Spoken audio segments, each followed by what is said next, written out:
Hey guys, it's Matthew here once again, and today I'm going to share with you the second attempt of making Spectral Shield Throw a thing, and thank God I did not give up after my first attempt on the Poison Assassin, because it then led me to the Aesthetics God Inquisitor Spectral Shield Throw, full Fizz to Ellie conversion, and Spectral Shield Throwing using an Impulses, having a really pretty Herald of Ash Innocence effect, and occasionally swapping into some Sin Herald of Ice just for the fun of it, which you'll see in a few minutes as well.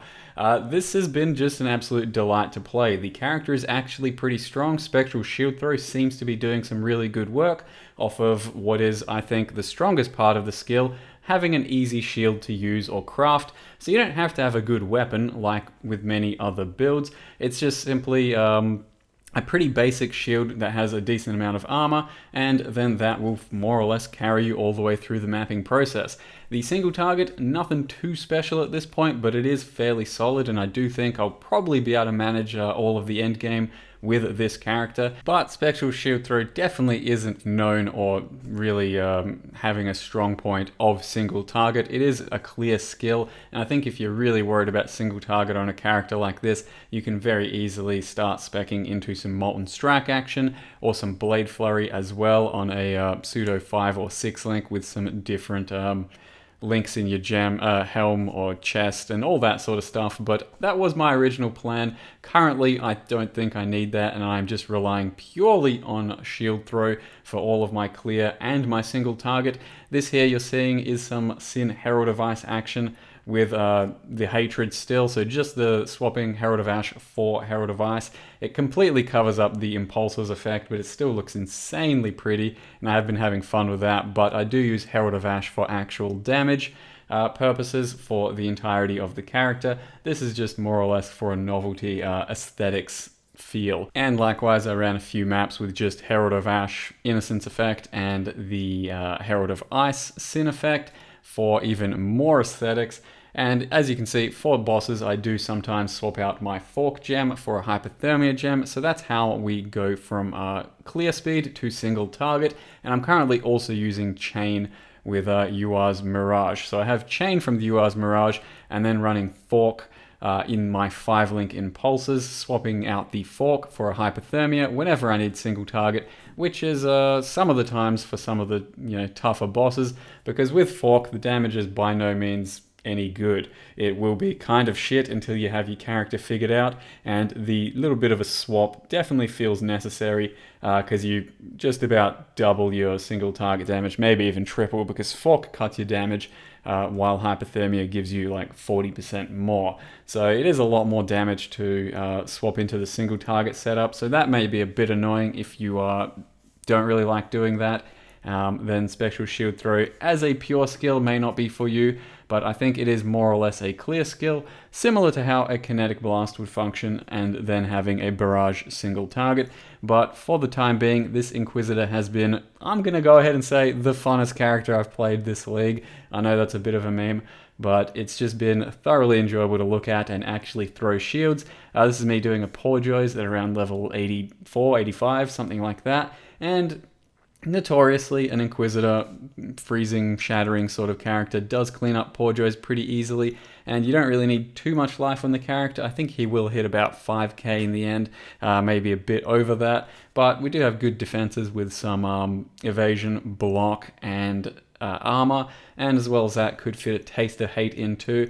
So with all of that, with Leech, with the regen I have, and the pretty solid defenses, and I think it's not a bad all-rounder build, and it's not terribly expensive at this stage. Really haven't spent much to get it going, and it does, as you can see, do some single target currently on the normal Atziri run here, though everything trivializes normal Atziri, of course, but you can just get a feel for the fact that it hits pretty hard, and in the end, so far, it looks like my build's going to cap out at about 1 million Shaper DPS, which should be enough to clear everything. It's just relying on the reliability of flasks and your crits and all of that, because it is rather hard to scale Shield Throw into crit and crit multi, but I thought Inquisitor is the man to do it and pull it off, and you can see here for the Atziri phase, I do have to take off my UR's Mirage and the fork so that I don't chain or fork. Currently, not even using a weapon, and that's not really a big deal. But when we do want to get down to business, I'm absolutely going to have a shaped weapon with some additional fizz to fire or fizz to cold, some crit multi, some early damage to attacks.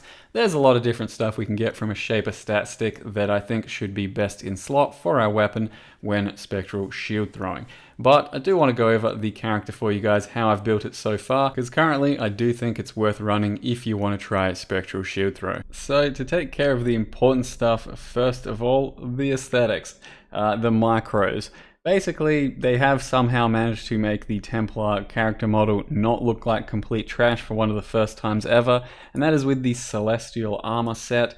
So I am using the full armor set there, basically celestial everything. So celestial armor, boots, gloves, character effect, the shield itself, which does alter your shield to look like the celestial shield when you throw it.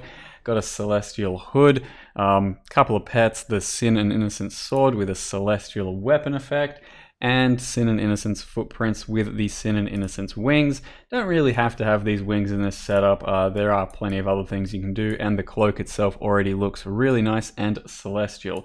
But that is the current setup I'm running, so if you want to copy that, there it is. And running Innocence Herald effect on the Herald of Ash. That's the one you're seeing most of the time throughout the video, but also running the Sin Herald of Ice effect too. But the main sort of aesthetic is going to come from Impulse's Broken Heart. So whenever you explode an enemy that's shocked, it is going to have that nice blue explosion. So even without the Herald of Ash micro, it's still going to be very pretty, rest assured. But yeah, we are building around this so that the shield throw, the chains, the forks can explode a bit better and then clear better. So I do think Impulses is something that we're building around on this character, and almost certainly crucial. There isn't really too much else to mention, to be honest. It's just a pretty typical Fizz to Ellie conversion Inquisitor. So you start out with a bunch of physical damage, which Spectral Shield Throw has lots of at its base, and then 2000 armor on a shield. But you then convert to 100% Elemental, which comes from Fizz to Lightning, and currently Hrimsorrow Gloves. But the real challenge is figuring out the tree, because you start with an Inquisitor over here, and then you have to go everywhere. You have to pick up lots of cool stuff, and also you don't really get much crit or crit multi as shield throw because there's no weapon spec for it. So you have to take some general physical damage, all the crit that you can really muster, and some crit multi, some jewel sockets that give you attack speed, projectile damage, physical damage, all that sort of stuff. And that's really the kind of challenge, as well as hitting point blank, because up close we are going to have 50% more damage, and point blank is something I definitely recommend doing in the end. I ran point blank gem in my 5-link until I managed to get all the way down here, and I'm still refining the passive tree. Maybe we end up going over here, something like that eventually, and dropping these gloves so I can fit in a bit more life and all that. In the end, the character's going to have about 170, 180% life, and with all the right stuff, it should hit about 5k, which isn't too much, but for mapping it's definitely enough, especially when you have a pretty solid base of armor. Let's say 30% there, 28% evasion, a little bit of block, 27%. And then you can, use some flasks to adjust that. Let's say a granite or a basalt or a taste of hate. So it should be a fairly tanky character with all the freeze, the shock, the leech we're getting from down here. I don't think the life total is going to be a huge issue at all, and you can definitely get more if you really want. I currently don't have any life on my belt because I'm running the Nomad. I think it's a pretty solid choice for this character given the proj attack damage, the fizz damage, some flask charges. All of that seems pretty good for me, I think. Not much life there, not much life there, not much life there, because I'm trying to min-max my damage here with accuracy on diamond rings specifically, so that we get some crit. Early damage to attacks as well is very important for our build, and then a Shaper amulet that just has some crit multi and some physical as extra lightning, which is a bit better than just having, let's say, elemental damage to attacks on the amulet. So I do recommend trying to get something like that. Crafting a shield shouldn't be too hard. You just put a Screaming Essence of Dread onto a Colossal Tower shield, and hopefully there's enough room to have a life craft or a percent armor craft So getting a 2000 armor shield isn't too hard, or you can start out with a Magna Eclipsis. It's almost the same damage. This is going to be just a little bit better damage, but a Magna Eclipsis is pretty cheap and also a very easy starter for the character. Like I mentioned, I am running UR's Mirage for the early damage to attacks, bit of crit multi, and then the additional chain. And when we want to get down to business, it will definitely be something like my previous Champion's Scepter to have a bunch of extra lightning, fire damage, probably on a base of a Apex Rapier, for example, though. But you can see just straight away 50k tooltip down here. It's going to go up to 65k with a pretty okay, or rather decent, let's say, stat stick.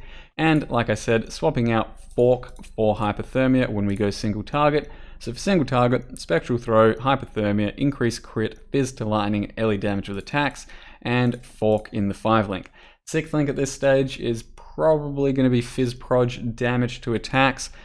Could be crit multi, could be really not much else, to be honest. Probably something like that, but I'm not sure if I'll get to the 6th link stage, so we'll see how that goes. And lastly, the 5 additional shard projectiles helm enchant I think helps a fair bit for this sort of skill, but I didn't honestly notice that much when putting it on. I still recommend trying to get it. I think it is worth it. And then I'll also mention that our Orbis Storms over here is giving us Curse on Hit, Assassin's Mark, and Power Charge on crit, as well as triggering Instruments of Virtue, because we cast a spell recently by doing that. So drop the Orbis Storms and Shield Charge around and throw a bunch of shields. It's been a very fun playstyle, and I think if you want to try something a bit different for some shield throw action, this character has delivered on all accounts for me so far. I will of course link the Path of Building Pastebin for you guys to play around with. This is, I think, currently my Shaper DPS, and with the stat stick and a 6th link should get a bit better, but I'll link that for you guys to play around with if you want to. Overall, I recommend it. I think it's been very fun, and it's been a solid mapping character. I've definitely enjoyed it quite a lot so far, and at level 87, 17 hours so far, and it's been pretty damn smooth all the way through. Very few deaths, and quite enjoyable to actually use Shield Throw for the first time that I've seen. But apparently Bleed's not too bad either, and I may try that out in the future too. But so far, I just wanted to get a Shield Throw character on the board that was good, and here it is. So if you want to try it out, by all means, give it a shot. Otherwise, stick to some more Flavor of the Month skills. Not really a big deal. So thank you very much for watching this video, guys. I hope you enjoyed it, and I'll see you next time.